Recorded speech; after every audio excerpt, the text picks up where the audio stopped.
plateforme est optimisée pour ordinateur, PC, Mac, mais aussi pour tablette, donc depuis plusieurs navigateurs. Vous pouvez donc aller sur le site adaptivemath.fr pour suivre les actualités du projet. Il y a aussi donc une partie support où vous pourrez trouver donc, des fiches pédagogiques, des vidéos tutos et des pas à pas à télécharger. Et nous sommes aussi donc présents sur les réseaux sociaux @adaptivem, sur la chaîne YouTube Évidence B et l'adresse contact, donc contact@adaptivemath.fr. Et vous trouverez toutes ces informations sur le site adaptivemath.fr que j'ai indiqué là et que vous avez sur vos documents.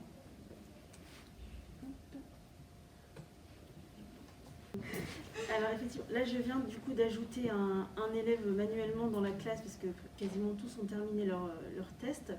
Donc quand vous êtes sur le site Adaptive Math, vous pouvez cliquer ici pour accéder donc, à l'interface élève. Alors, hop là, pardon. Bien sûr, l'enseignant aura une classe. Juste sa classe. C'est notre interface. Ici, c'est notre interface de test. Alors, je vais juste vérifier le code, du coup, 4924. Donc, je vais aller sur mon élève test, qui est juste là. 4924. Et donc, j'arrive voilà, sur le tableau de bord de cet élève avec le nombre d'exercices qu'il aura réalisé bientôt, son pourcentage de réussite. Et puis, dans chaque module, on va retrouver, si ça veut bien s'afficher, J'ai pas fait attention. Le niveau, c'est quoi? C'est CP? C'est cycle 2, CP, CE1, CE2. D'accord. Donc on est vraiment, enfin, c'est vraiment le principe test initial et puis enfin, les parcours qui s'adaptent en fonction du niveau. Mais comme vous savez, enfin, vous savez mieux que nous, un CE1 peut avoir un niveau de CP dans certaines choses et avoir peut-être un CE2 en d'autres domaines. Et donc là, je vais venir cliquer sur le module 1. Ça va un petit peu charger et le Fluxibus va me proposer du coup de faire le test initial. Commencer le test initial. Voilà. Donc là, on prévient déjà, le test dure environ 13 minutes. Le test n'est pas noté. Et voilà. Donc là, c'est un exemple de question du test. Sans côté, cliquez sur l'image avec le plus de points.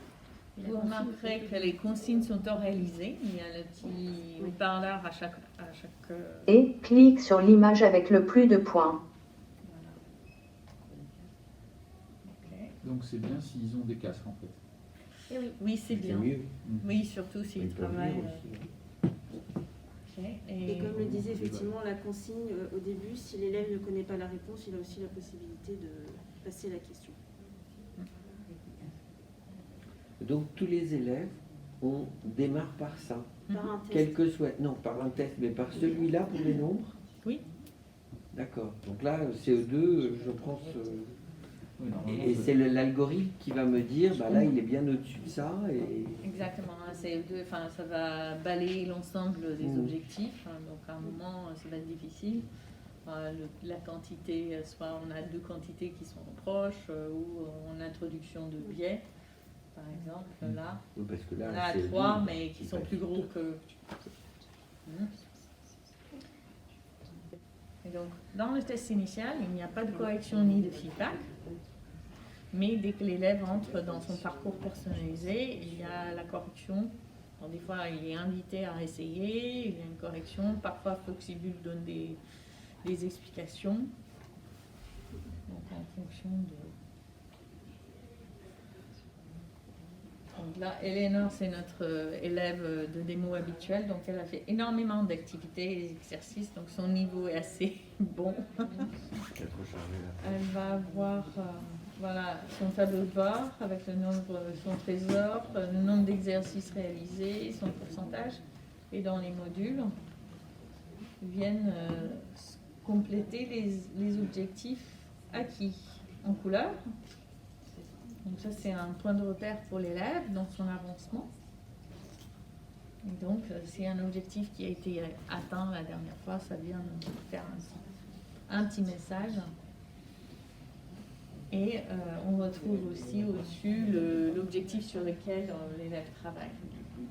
Donc là, les points et sa traduction en ligne. Alors s'il se trompe, on va voir quand il se trompe, par exemple.